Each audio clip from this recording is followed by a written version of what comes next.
And stop that. And I'm Gabe. Someone missed it. They can catch up. Okay, so this is weird. But I am Holly Genovese and I am a PhD candidate at UT, which I mentioned to some of y'all. Pronouns are they, them. And I am really excited about this. I'm really interested in teaching community courses or courses outside of kind of traditional educational institutions. A lot of the places I love or have taken my favorite classes have been outside of those. And I also have taught in prisons and I'm very much an advocate for prison education. So this seemed aligned with those interests, as well as obviously the kind of increased scrutiny. I know some of y'all are UT students or just graduated from UT. The increased scrutiny that Texas universities are facing and may continue to face, and obviously the K-12 stuff, some of it passed, the commandments bill passed, right? Like I didn't think it's never the one I think that's gonna like the hemp bill didn't pass. That was I was like, whoa. And then the 10 commandments, it's like what? But anyway, um it's very hard to keep up with all of the bills too. But so that's a little bit about why I wanted to do this. I'm not originally from Texas. I'm from the Mid-Atlantic / the Northeast. So Virginia Beach, Baltimore, Central Pennsylvania. Then I moved to Philadelphia, if you know anything about the East Coast. But I've been here going on 7 years. And so I wanted to learn more about queer Texas history specifically, though that's not something we are limited to here, but it's also something that I don't know a ton about, right? Like I know some about, right? And that's not to say like, oh, I shouldn't be teaching this, but I really want this to be a space where we can like learn together. And that's why so much of the syllabus has like blank spots in it. Right. I want us to kind of decide what we're going to do together. So as we're talking, if you come up with ideas, if you think of books that either you've read or you want to read, think that like constant like TBR kind of stuff, or like some people, how many of y'all filled out the survey that was sent out? Okay, a few of you, yeah. So there's just a space. It's totally fine if you haven't, and if you haven't, I can send it out again. But there's just a space for people to write like what they most wanted to like learn about, right? And so that's what I want us to do. And there's also like a lot of new kind of history books coming out, like a lot of them. That's why there's an Amazon link on your syllabus. Please don't kill me for being a capitalist. It is just a little book wish list if you have like, I don't know, old people on Facebook or something that like to, you know what I'm saying? I don't know. I feel like I always want to do bookshop or something like that, but unless it's Amazon, no one will ever actually go through with like purchasing a book for a class or purchasing supplies for homeless people or like whatever it is. It's just always has to be Amazon, which is terrible, but everybody's credit cards are stored there anyway. So if you notice that, it's just books that I would then probably make copies from, which is, you know, extra legal, but that's my problem, not yours. So um uh yeah, so that's kind of why I wanted to do this. I think also there's a lot of like hand wringing right now about why queer people are still in Texas, why queer people won't leave Texas, and beyond the very obvious it costs money to move. Um, I think there is like a lack of information about queer community in Texas, especially in Austin. Austin has a very active queer community, which has its problems, yes, but it is kind of considered one of the biggest queer communities in the US, like after the obvious like New York and San Francisco and places like that. And then also Houston and Dallas have these histories. So I guess kind of thinking about the response to like, you know, why stay? Why be in community here? So those are some things that I've been thinking about. Um, and so I have like for next week, I have a few things that you guys might want to do. And on the digital version, it's they're linked. But then I have um just a list of possible readings, films, podcasts, etc. And if you hate all of these, that's totally fine. We can pick other stuff, right? Like and um I didn't put anything in the possible dream and guest speakers slot, but if we have possible dream slash guest speakers, specifically those who are local or who perhaps could maybe zoom in, um um so or if you have a connection to someone you think that would be good, right? And then you don't have to do a project. This is not actual school, but it's also like, when do you have an excuse in grown-up life, especially, some of you are still students, but to do a project, right? So if you want to do kind of a project that like displays some sort of queer history that you have learned about that you want to share further, I think that would be really cool. And I've just listed some possibilities, but it could literally be anything you want, right? Like, I don't know what your skills are. These are just things that either students have done in the past or that I know I can help you with, right? But if you want to do something else, I will find something. Like, I will find someone who can help you with that skill. So yeah. So I guess I introduced myself, right? Yes. Okay. I would love everyone to go around and introduce themselves, how you like name, pronouns, how you heard about this, why you decided to join, and then if there's a part of an element of queer or trans history that you most want to um explore or study, um that would be great. So, and can just volunteer. I don't want to tell y'all. Start. Thank you. I'm Alex, and what are the other questions? Pronouns Singer. and how you heard about this, and if there's some things like you particularly want to learn about queer trans history. All right. I'm Alex, she, her. I learned about this. I follow Monkeywrench on it. And Oh yeah. see, I agree with this. I'm interested in the history of trans and queer people prior to the LGBTQ movement in the 60s. Oh, cool.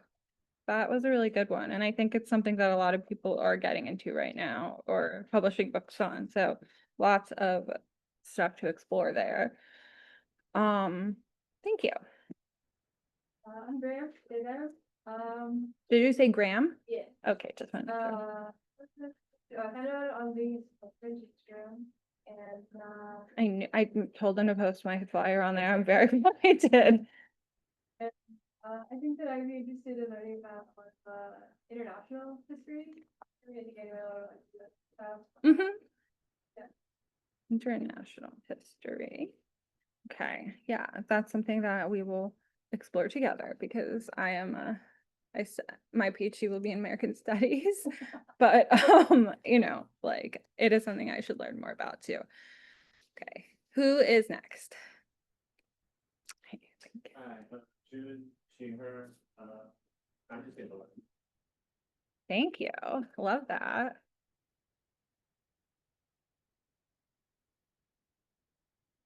Gay, even, I found this out. Is what? Ooh, okay. Do as well. Yeah, and I guess I'm interested in the connection between the queer movement and socialism. Interesting, okay. Yeah, I am also interested in that.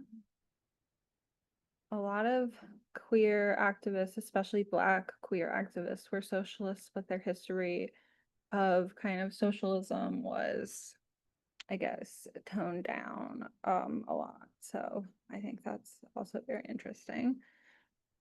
And When do you think? I also heard about this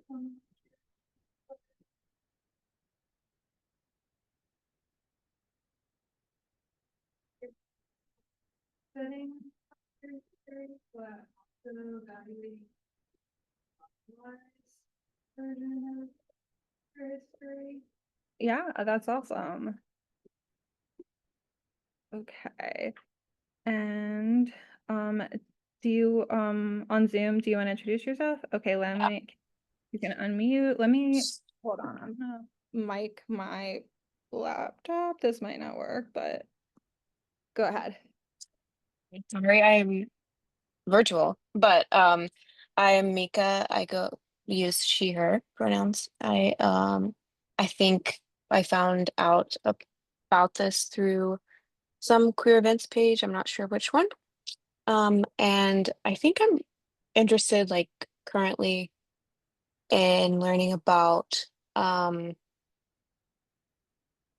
queer and trans history in the US and how it's tied up with maybe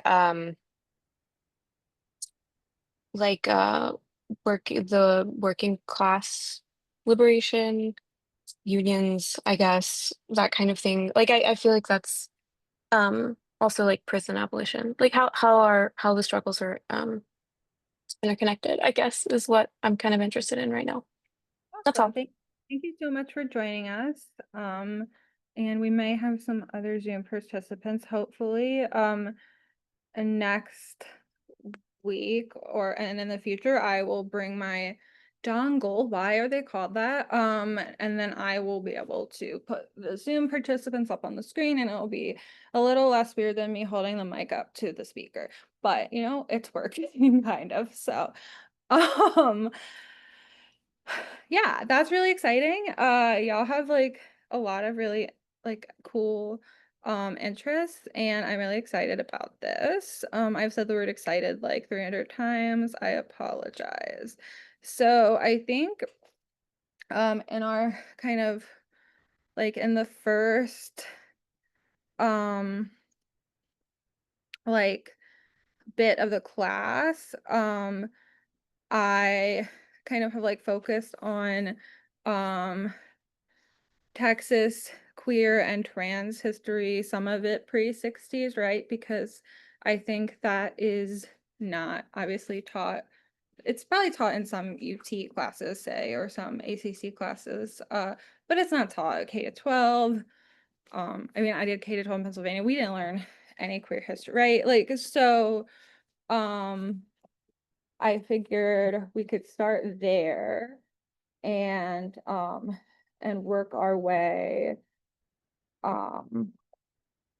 to kind of like some of y'all's interests. And if you guys have a specific area of interest or a specific, say, area of expertise, you can volunteer to like lead a discussion. That doesn't mean being like me, but like you might just have like a topic or a reading that you want to like pick the questions out for or something. And you know, like you're not gonna have to sit here like I feel like I'm a radio host right now. I don't know, like that's like with the micro, but anyway, like you won't have to do that. But anyway, so if anyone wants to do that in the future, that's totally um like um yeah, something that I want us to do. Okay, I'm gonna send you another link actually, Nate, if that's okay. Yeah, I guess.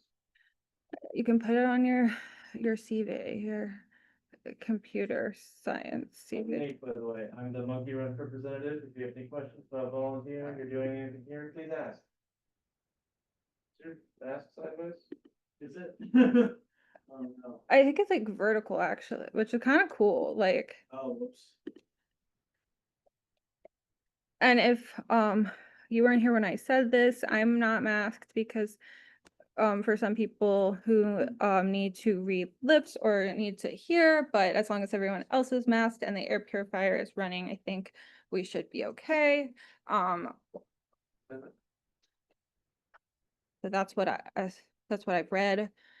Although you're missing out on my amazing mask chain. I just sent it just now.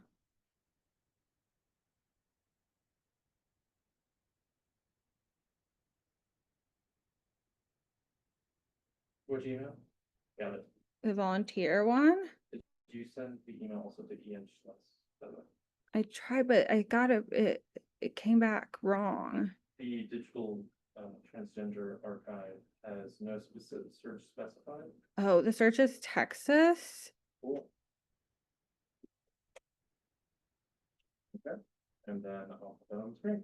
Okay, yeah, because it comes up hopefully with a lot of stuff, or it did when I did it. And I had some stuff pulled up to show you, but obviously this isn't. Sorry, it comes up through my silly school project, personal project. What Okay. you look for specifically. Okay, so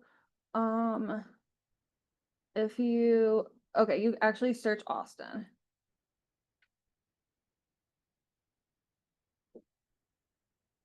Okay, so if you go down, yeah, that's 1903, but a female impersonator, if you click that. And you can make it bigger if you. So this is just an example of a 1903 article. It is obviously transphobic, but police are puzzled, the prisoner refuses to talk, created a sensation, right? They were coming in on the train, which is probably a theme in the history of Austin. I gave ghost tours for quite a while. I'll probably start doing them again. And a lot of people, like after the kind of 1860s, 1870s, started coming to Austin on the trains. And that's when what is now like downtown really developed. And it was like, you know, a lot of drugs and alcohol and partying and prostitution and gay people, but we don't talk about that, right?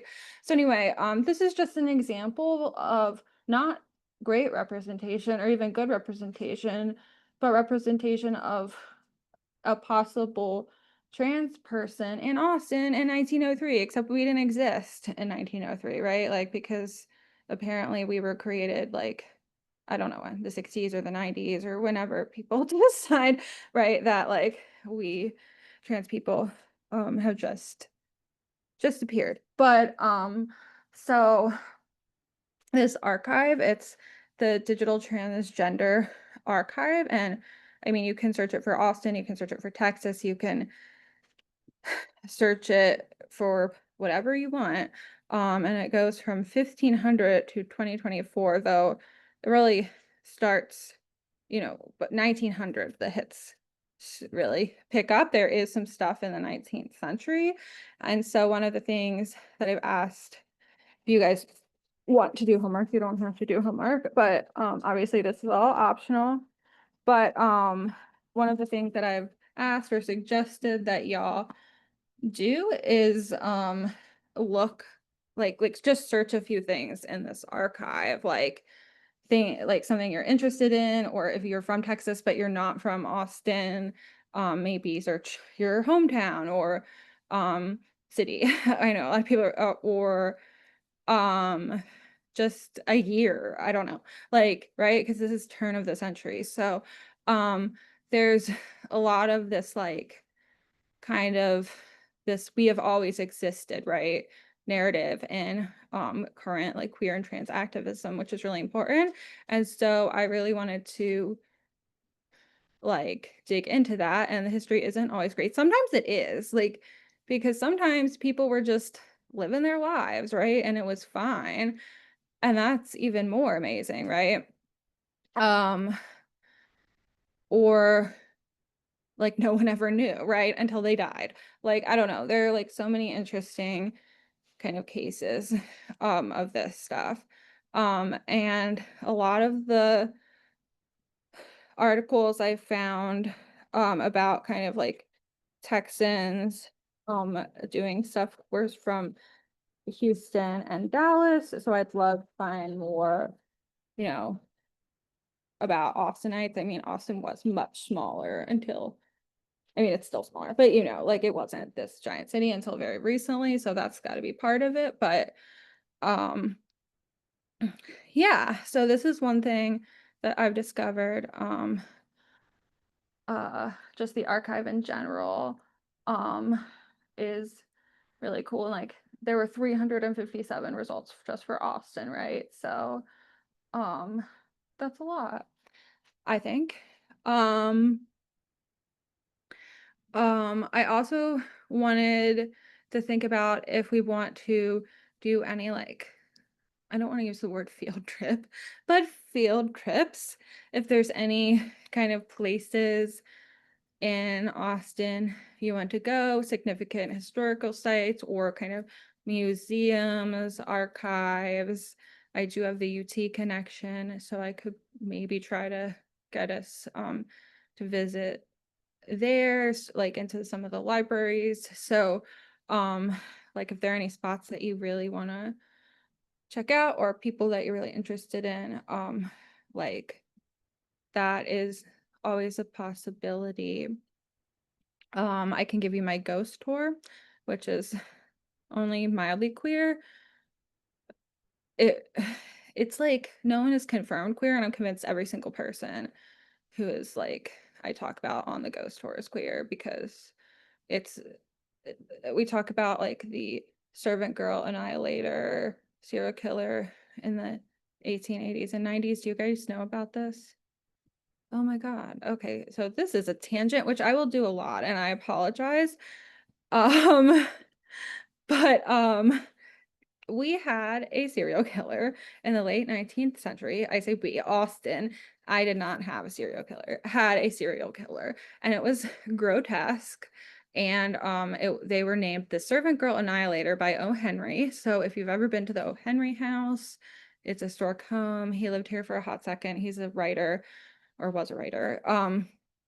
He was writing to a friend about how boring Austin was and was like, the only thing keeping it not boring is the servant girl annihilator. And that is how they remain named. So they murdered, I think it was 9 people. That may be incorrect. And the majority of them fit a very specific profile of like servants to wealthy people in downtown or in East Austin, or what is now considered East Austin, right? And there were very violent um murders. They wouldn't hurt the kind of person who lived in the house, um and they would be dragged around back, right?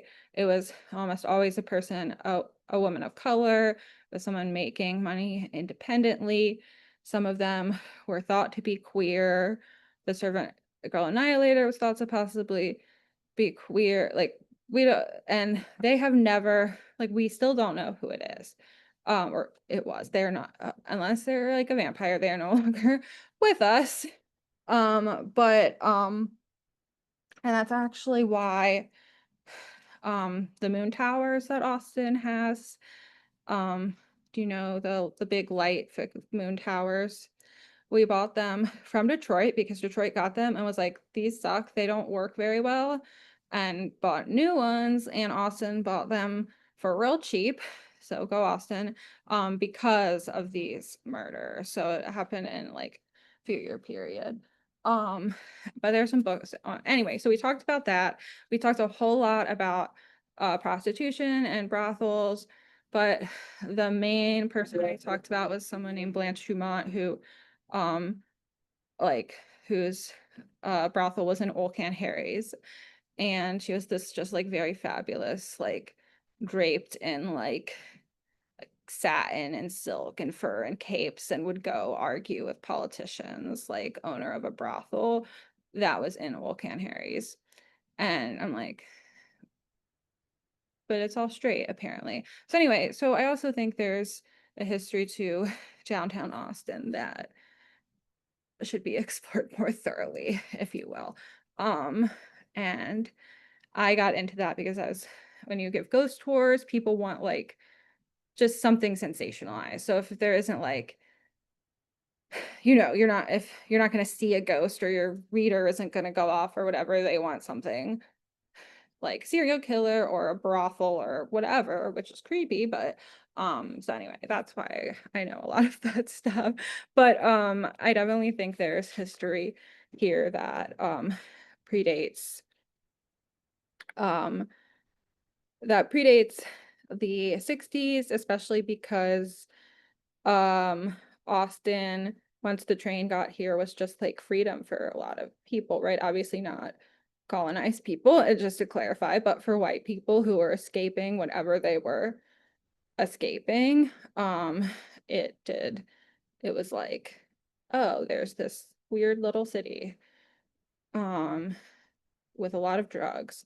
So that was Austin in the 19th century. So yeah, I think this is a really good place to look. And then I also found the archive of this radio show, Wild and Stein, and it's on the University of Houston Library Special Collection website, starting in 1975. And it was kind of related, but not like of a queer bookshop in Houston. But anyway, this radio show ran for like 30 years, and there was no archives of it until someone found the cassette tapes in someone's like attic, and then they digitized them all. So like, but there's like so many really interesting interviews here, and it spans like a lot. And we'll listen to a little part of this. And we can do it in a minute. But this one that I've pulled up in particular, they're talking to someone who was involved in it, Stonewall. So it's interesting because it's like the Texas connection, but also like connected to something we all kind of know about. I've been talking a lot though. So do you guys have any questions right now, or has anything occurred to you that you're like, I want to do this, I want to go here, I want to read this book? Any books on the list that I've made that you're like, or articles or whatever that you're like, yes, I want to do that?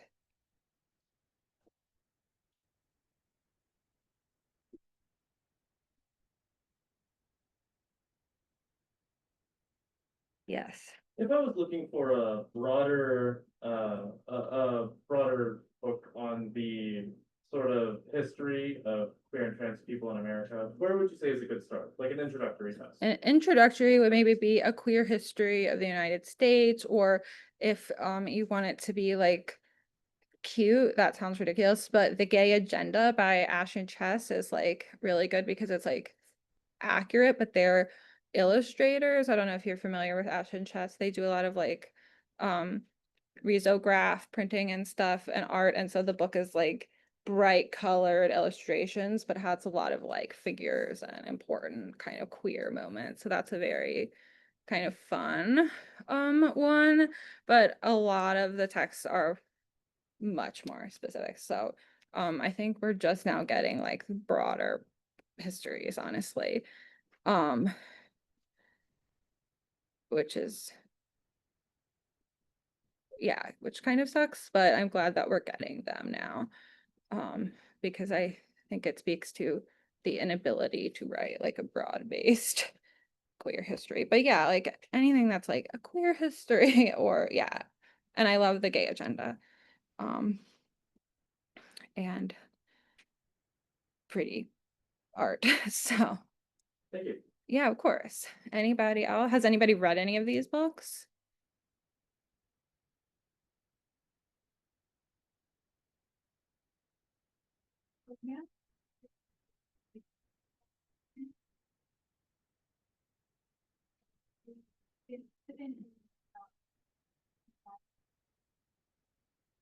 Yes. Yes, definitely. So those are people that I have planned to talk about. So I am glad that you brought this up. Um and um not today or not next week because I was hoping to focus right on uh the Texas stuff, but there's oh my God, I have too many tabs open, y'all. It's like crazy, but there is a link, right? Sylvia Rivera's speech to Pride, which a lot of people haven't seen and is really cool. Definitely, I am a huge Leslie Feinberg fan. Obviously, Stone Butch Blues is their most like noted work, and I think if I have any money by the time I graduate, I'm going to buy one of the first editions from the little gay shop for my graduation present to myself. So anyway, like pray for me to both graduate and save up like $300. Anyway, uh and but they also have a book they wrote, I think it's called Transgender Icons, someone recently gave me, and they kind of focus briefly on some of their kind of people. I just recently got this is one of the new, like this was just published, and it's the first, which is crazy because her image is like everywhere now, right? And synonymous with trans rights for so many people. But I do think in making Marsha synonymous with trans rights, you lose a little bit of like what made her so radical and so interesting and so important, right? Like the fact that she was a formerly incarcerated Black sex worker who was at Stonewall and who did all kinds of things, right, in her life, but and dressed beautifully, but isn't necessarily always remembered for her work with like the homeless and like right like so this is something we can, if you're interested in Marsha P. Johnson, we can definitely do this. I basically wanted to feel out what y'all want to do, so that's the thing, like I don't want to do anything you don't want to do, and that's the cool thing about this not being in school is we can do whatever you want as long as we can find the book somehow. And I also have like an elderly copy of this bridge called My Back. Has anyone read this or read excerpts of it? Okay. Okay, y'all, we're gonna read some of it. I'm gonna make copies. It may be, I think it's actually available for free, as is Stone Butch Blues, if you're interested in Feinberg. So it's writings by radical women of color. It's an anthology, first published in 1981, right? Edited by Cherry Morega and Gloria Anzaldúa, who y'all know Gloria Anzaldúa, right? I'm not familiar. Could you explain? Yes. So I'm like, so I didn't want to like over explain, if you will, but Gloria Anzaldúa was a kind of queer writer, teacher, activist, originally from the kind of border, the Rio Grande Valley.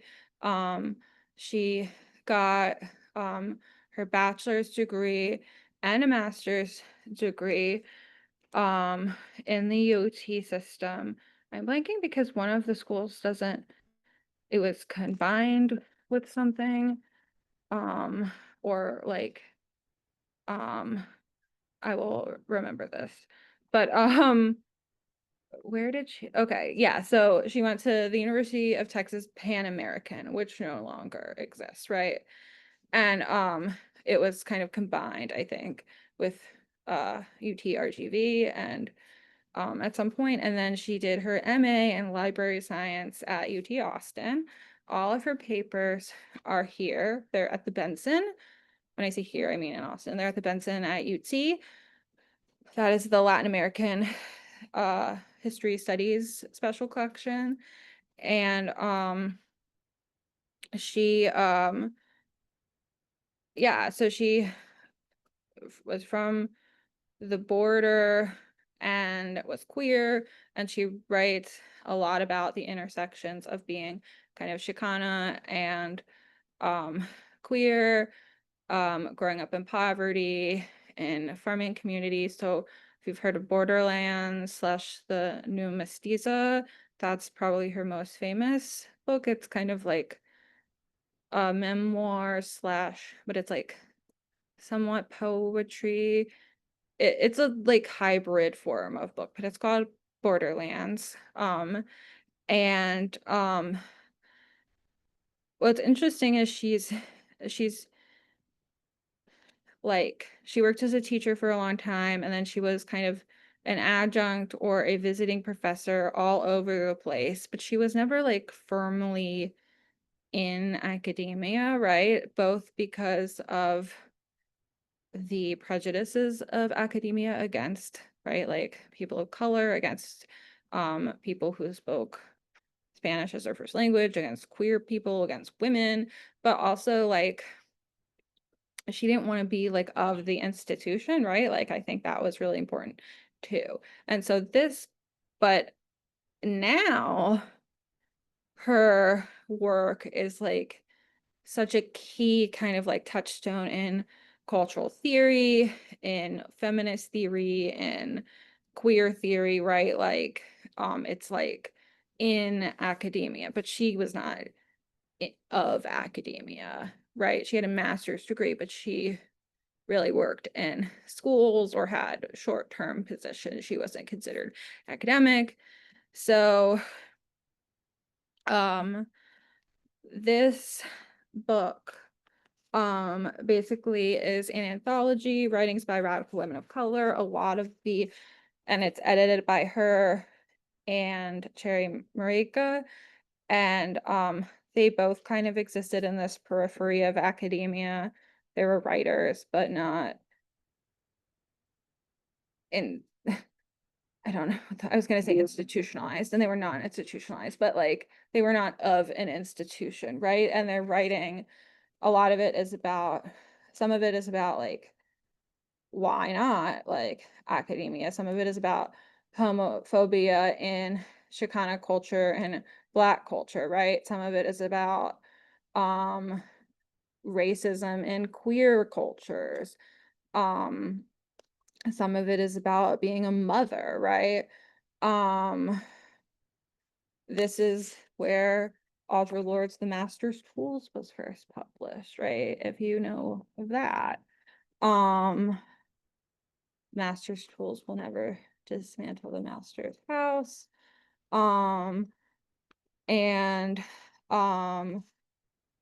some of it is poetry. There, I like this copy because it's got these like illustrations in it. Some of the new ones don't have the illustrations. The first copy of this I ever had, I just printed off the whole thing off the internet on my department, not my current department, but my old history department's copy machine. I was like, sorry, it's for the greater good. Like, you can buy ink. But anyway, they couldn't. So if you are you guys interested in this?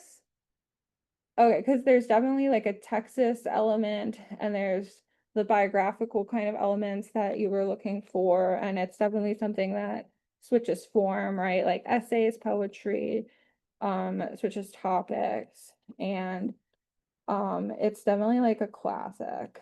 I think it was published by Kitchen Table Women of Color Press, which what is a kind of historic, very small press that existed in New York. And it was like, I think it was like 5 people, like 8 people, right? It was the people who founded the Combahee River Collective. Like some of them created a press, right? And it literally, they did much of their work at kitchen tables in their houses, right? It's this tiny press. It was founded in 1980, and I think it ended in the 90s. Audre Lorde was very involved, and when she died, it kind of ceased to exist. But um the first thing that they ever published, have you guys ever read Zora Neale Hurston's Their Eyes Were Watching God, or heard of it?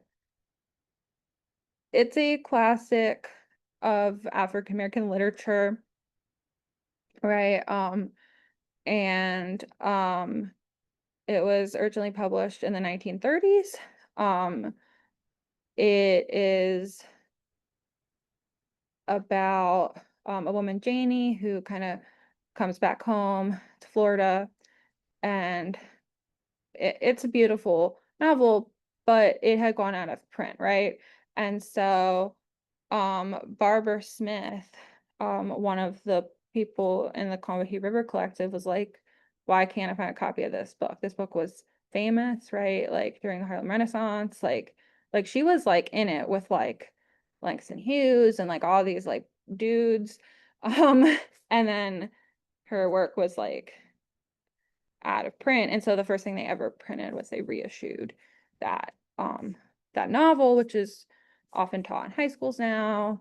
Or if you take Black literature class, it's also just very good. It's not a queer text necessarily, but it's well worth reading. And anyway, so that was one of the first things they did, where it was like looking for like kind of like this like recovery work, right? Which is in some ways what I think I envisioned for this class too, like find like, not that like it exists, it's on the internet probably or somewhere, right? But like, do people actually know about queer history of Austin, the queer history of Texas, queer history of whatever it is? So um anyway, so they're very cool. And so I think this might be something cool we can do if y'all are, not the whole thing, I know, but like I can pick stuff from it, and I'll kind of, I can do a bio introduction to all the like to the writers we talk about, if that would be fun. Is that a hand or a stretch?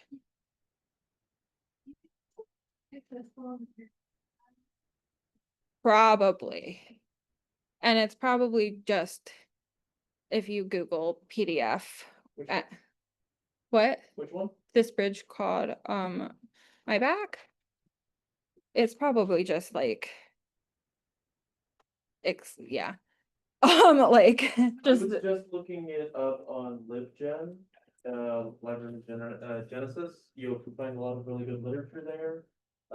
Still buy books from us. We are a store. But if you want a PDF, LibGen is really good. Check it out online. Always use a VPN. there's literally like a WordPress that's just the PDF of this book. Like, so like if you Google the book, it's like the third, which is probably what I printed it off of. So, yes, and you will have a drive of stuff later. You should have had it before, but I, yeah, I tried to use Crypt Drive and it wouldn't share, and I'm just gonna use Google because that's fine. But anyway, If you're sharing materials that might be like under a publisher's washer eye, it might be best just to have not use Google Drive and just have individuals search it on their own, okay. because that would be distribution. Yes. is it okay if if I'm doing it and Monkeywrench is not doing it? You can do whatever, I can't stop you. I'm saying though, like, okay, I'm all right. Like, they've got me for so many things. It's like fine, like if they want to. Anyway, Yeah. I say that. Now you're all like, what? But no. Uh, um, and I have some articles that I printed out. They'll be in the kind of in the drive, but one article is really recent. It was Shift Press. And it's queer Texans have always lived here.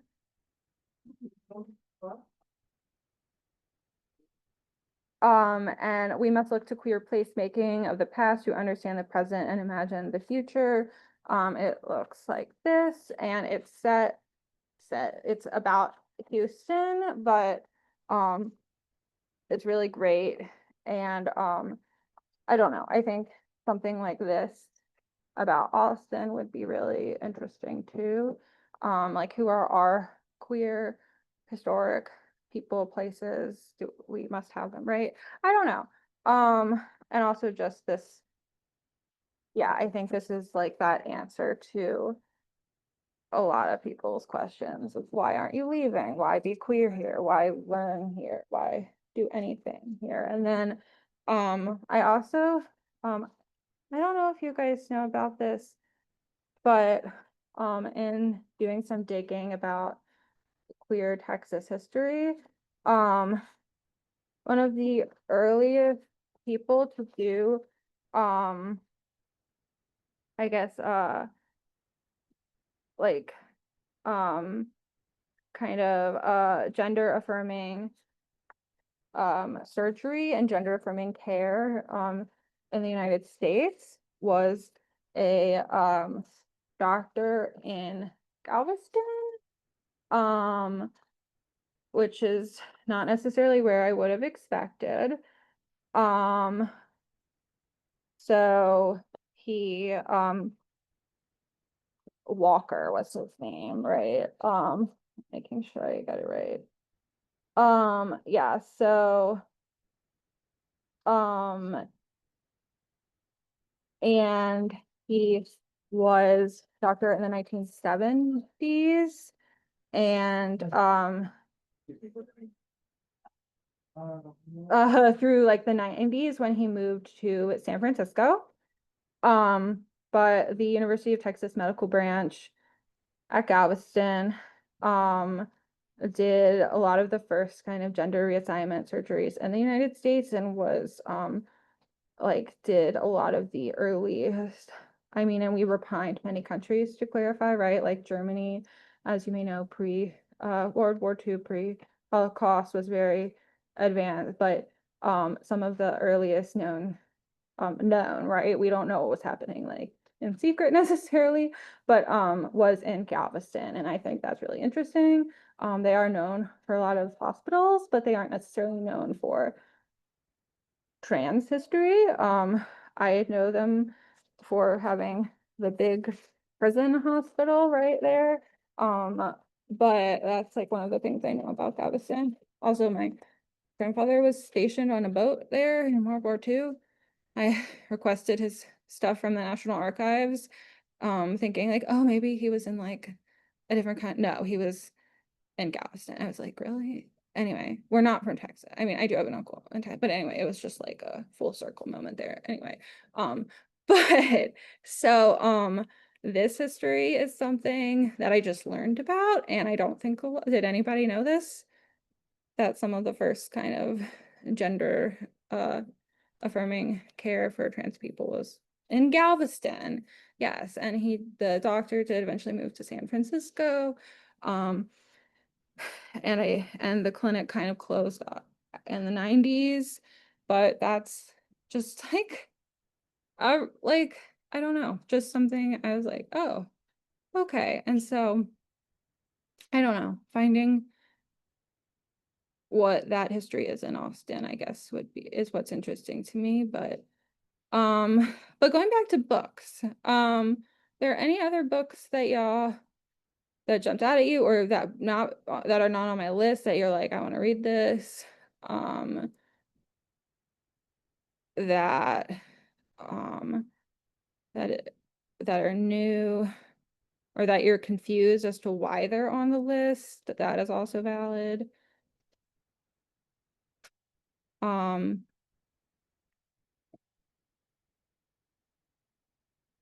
some things are because I like them. So, the feminist bookstore movement is really interesting. It's not, the entire book is not explicitly queer, but the author of that book, wrote it while they were, well, wrote their dissertation, which became the book, while they were a grad student at UT and working at Bookwoman. Have y'all been to Bookwoman? Maybe that will be a field trip. Anyway, to another bookstore. But you guys like Bookwoman, right? I don't. Okay. Nate, do you guys like Bookwoman? I don't know. Oh, okay.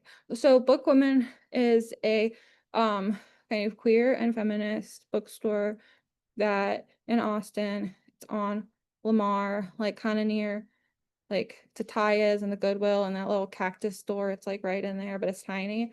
I really like them, yeah. Yes. Yeah, half price is right there too.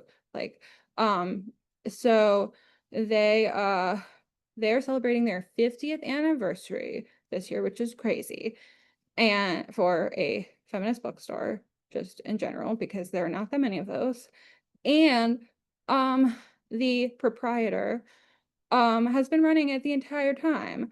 She used to, it's been at like 3 different locations. At one point she lived in the bookstore. At one point there was like a rich lady patron who like basically paid her a salary so the store didn't have to close. Like just like all this stuff, right? So it's existed since, what was 50 years ago? The 70s, right? Yes.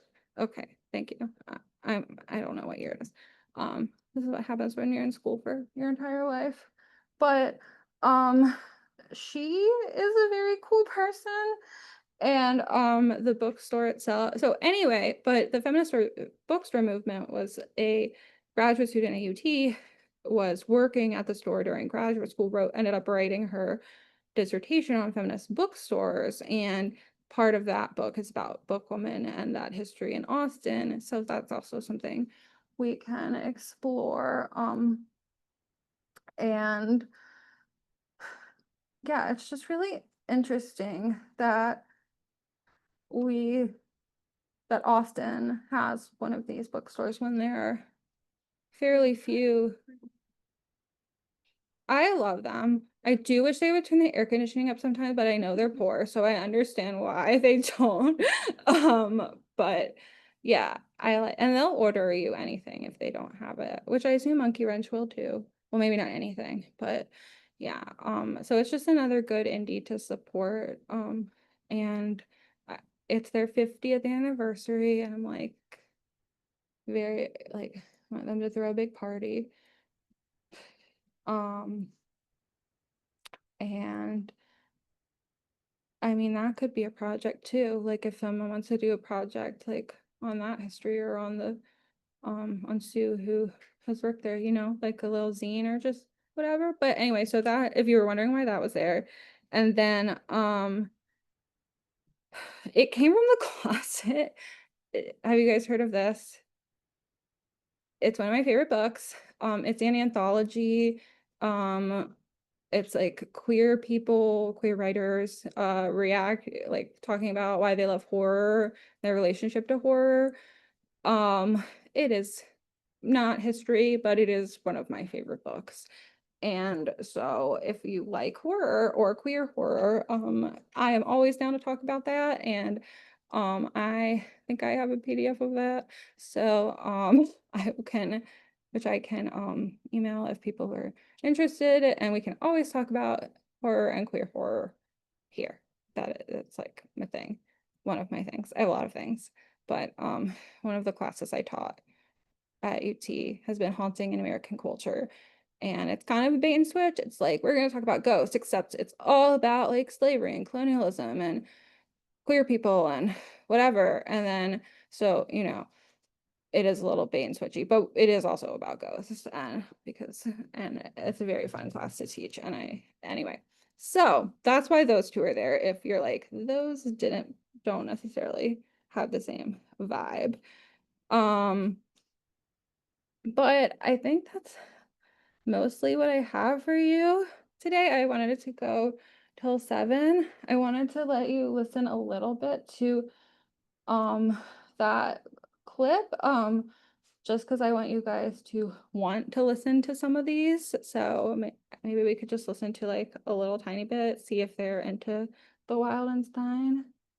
It's fun. It's like, oh yeah, radio is cool. Yeah, go for it.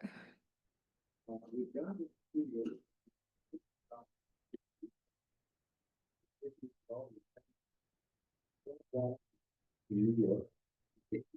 Christopher Street incident occurred.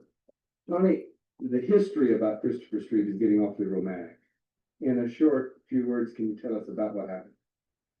That night is memorable night because I, excuse me, I was working in a bar, which was like a club. It wasn't a regular licensed club. It was a charter club, which the state of New York gave to before prohibition. Yeah, so it's good. They can use it. So the police department, of course, were trying to get into our place. Yeah, break it down because at the time I was working for Shady Crackers. At the time they came in, they were trying to get it into good as close because it was a gate. And of course, we weren't paying.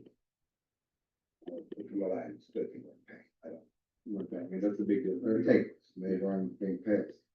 But it just so happens that they happened to get in, and they had quite a few of undercover agents there, which none of us knew. The only time we knew the raise when police officers appeared at the door.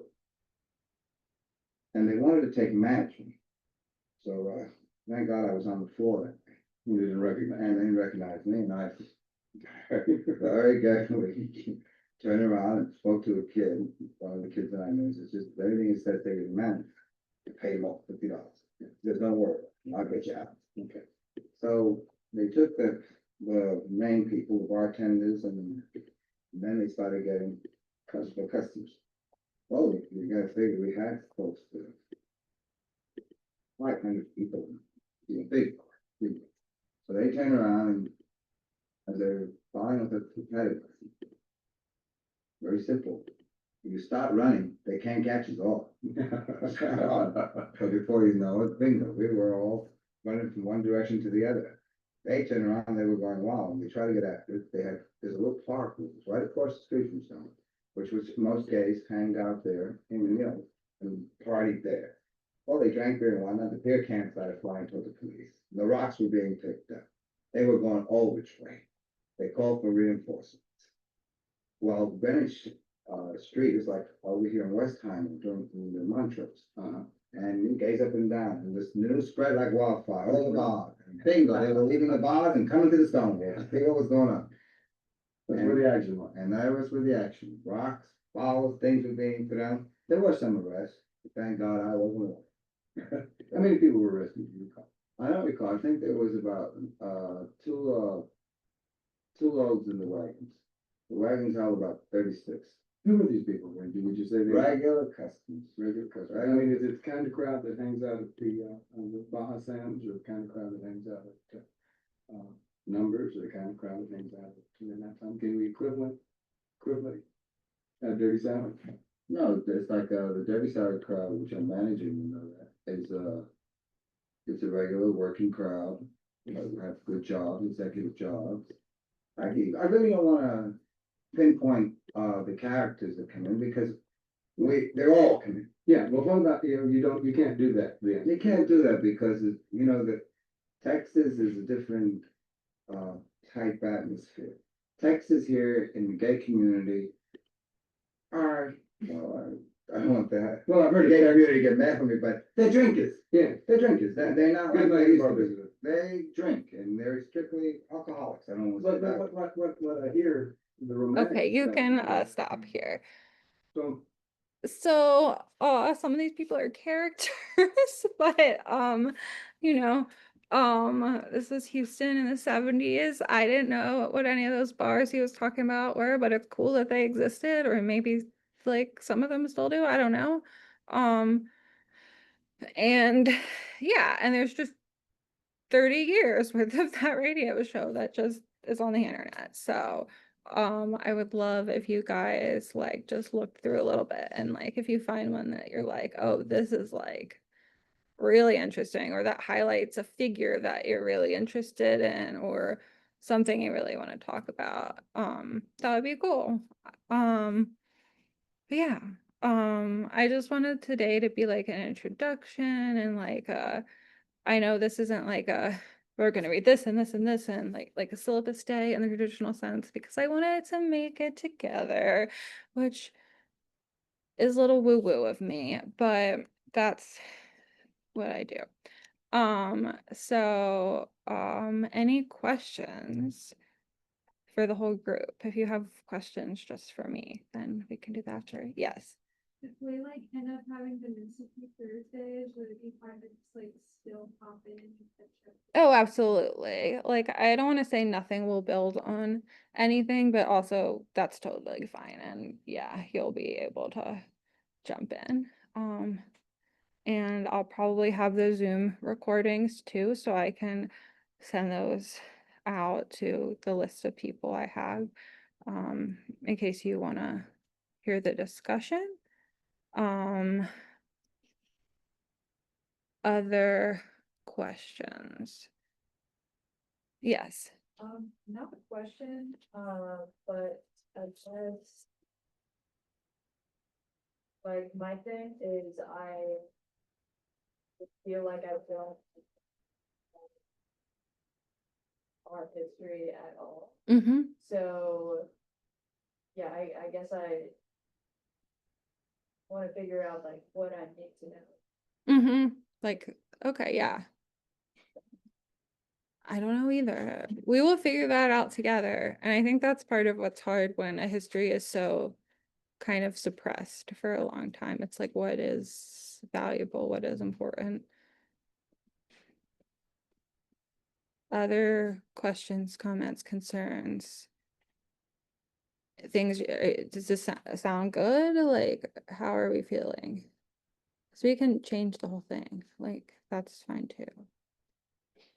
And if you can buy like some of the books we're going to be reading, that's great. Support Monkeywrench, support an indie. If you can't, we'll find a way for you to get it, right? I hope you guys all have your library cards. Do you? From Austin Public Library? Okay, because if you don't, they have a summer reading program for adults. And there are prizes even for adults. I already whatever. And apparently I got a mug and stickers, highly motivated by prizes over here, but also I love the library. So if you, even if you're, you have your card, you should log your reading, right? You can log it by minutes if you're reading for this, or we're reading for funsies. Oh, I should have asked if you're reading anything for fun. In the whatever. I always want reading recommendations, so yeah, so do that, and then I'll send it out too, but I was just gonna say another good resource for the books is something called Clear Liberation Library. And it's a fully free and digital library that might have some of these or some other good resources. I was actually going to mention that. That's what I was going to mention. So on the same, I love the Queer Liberation Library. Yeah, so if you use the Libby app on your Kindle, your phone, or your tablet, whatever, yeah, they're amazing. And also, I believe, I think it's still true because I still have a card, that if you are a resident of anywhere in Texas, you can get a Houston library card for free. So all of their ebooks are fair game if you do that. Obviously, I don't expect y'all to drive to Houston to check out. I mean, maybe you want to or go there anyway, but that is really cool because that's a huge library system too, and they collect for like different people, so they just have different books, right?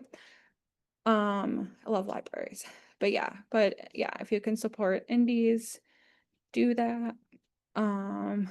Yeah, and who, if we had guest speakers, who would you want them to be?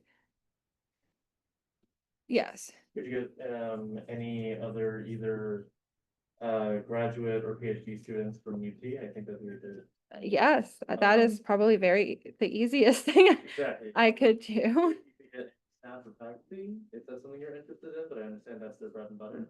I think that's something that is very interesting. Yeah, no, absolutely. I also have friends who aren't at UT anymore or who are elsewhere who could probably zoom in as well, who do queer history, different kinds of queer history. How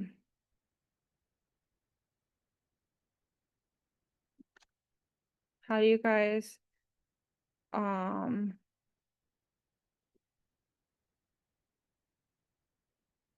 do you guys feel about Brigitte Bandit? Fans or not fans here? Good. Yeah. Okay. I can try. I do I talk to her like and stuff in person.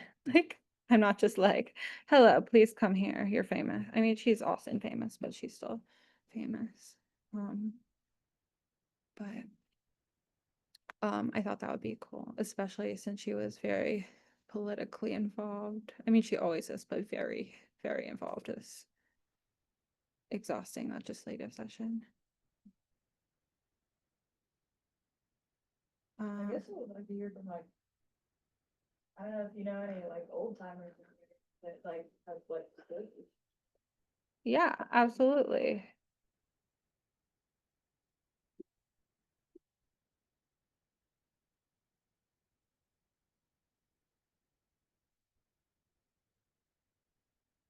Other anything else you can think of?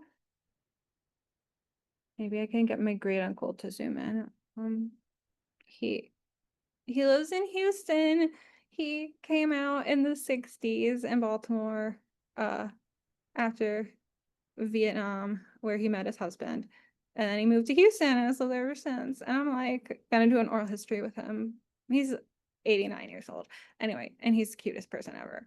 He paints like porcelain gnomes. Anyway, but he also used to live in like the get happening gay area of Houston. Now he doesn't, but because 90. But like anyway, so maybe my cousin can get him to Zoom. So he really knows how to use Facebook. It's amazing that how quickly they can do Facebook. Anyway, okay, well, if you have other ideas, films, I love movies. Oh my God, if you want to watch a movie, also, do you guys go to We Love Video? It's my favorite place. They got some great stuff at We Love Video. They do some they have theater in the back. Please join them. This is a great part of town, and I'd love to see y'all supporting the like local stuff here. But yeah, if films is something that you're interested in, I've done some film stuff here for some of the like Shack advocacy. I've done some stuff with Hyperreal. If any of y'all have a film that you want done here, just tell me. I will get it for you. I would love to make that happen. Hi, I'm Nate, the Monkeywrench guy. So. Just come on back. Oh God, you shouldn't have told me that. Anyway, because yeah, We're doing a movie thing after this, actually. I love that. What are you screening? One of our collective members is heading out. So we were going to probably screen Point Break. Speaking of queer cinema, I think it's a very gay movie, and I like it a lot. Awesome. I love that. That's one of my favorite things. They're not vampires, but they are surfing. They're like bank robbers, and it's incredibly homoerotic. Oh, yeah. It has Gary Busey, Yeah. Keanu Reeves. So I feel like I associate that with vampires. I don't know why. Like, Um, A classic. I the love other it. guy, because Patrick Swayze, Dirty Dancing guy, you know. Yeah, it's Love that. no, yeah, I don't care what anyone says. This movie is very Ask Wheela Video. appreciate it. Ask Wheela Video where they shelve it. No, of course, yeah. I'm always just curious because some things they put, and I'm like, hell yeah, that's queer, but I didn't think anyone else would think it's queer, like in the queer section, so, Yeah. but they're And- very queer. I love this whole, but anyway, yeah. And Hyperreal is so good too. If you haven't been to their new theater, it's a former strip club. Hyperreal, HYPER or EAL. They do some good stuff. They do some local events. I know some of the people and I've worked with them to do Union. So there's a lot of really good movies over there. If y'all want to know some stuff in town, I'm not like a knower, but I know some things, So What- if y'all want to ask, I can point you in a good direction. Okay, I'm gonna let our Zoom person go, but if you have more questions, feel free to shoot me an email. And then do I have